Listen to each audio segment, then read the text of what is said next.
Δύο λεπτά να λήξει το παιχνίδι, 0-0 και ένα φάουλ έχει κερδίσει ο ΠΑΟΚ αρκετά μακριά από την εστία του Σιδηρόπουλου. Παίρνει φόρα να το χτυπήσει ο Κούδας και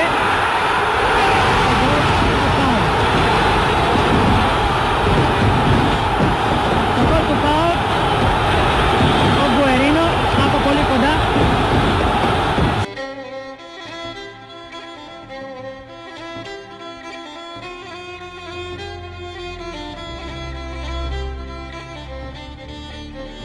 Αλαβάντας Αλεξανδρίδης, Σκαρτάδος Αλεξανδρίδης, γίνεται η σέντρα, η κεφαλιά και η μπάλα στα δίχτυα, στην κεφαλιά αυτή του Πάπριξα, εξουδετερώθηκε ο Μίνου και η μπάλα κατέληξε στα δίχτυα για να κάνει έτσι το Παναθηναϊκός ΠΑΟΚ 0-1.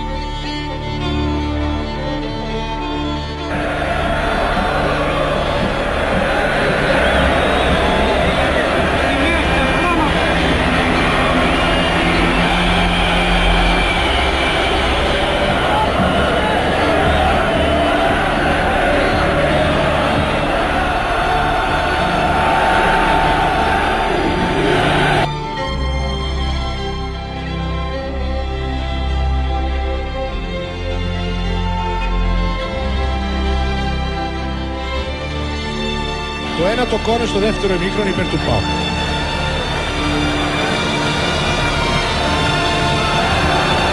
Ο Φερνάντο, να η κεφαλιά και ισοφάρισε από το Σκαρτάδο.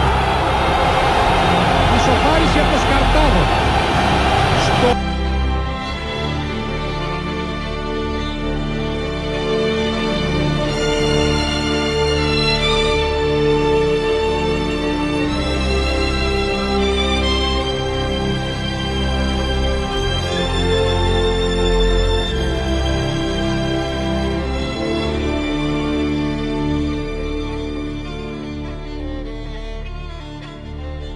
Καλή ομάδα και πιστεύω, εντάξει, δίκαια κερδίσαμε και ήταν ένας πολύ σημαντικός τίτλος αυτός γιατί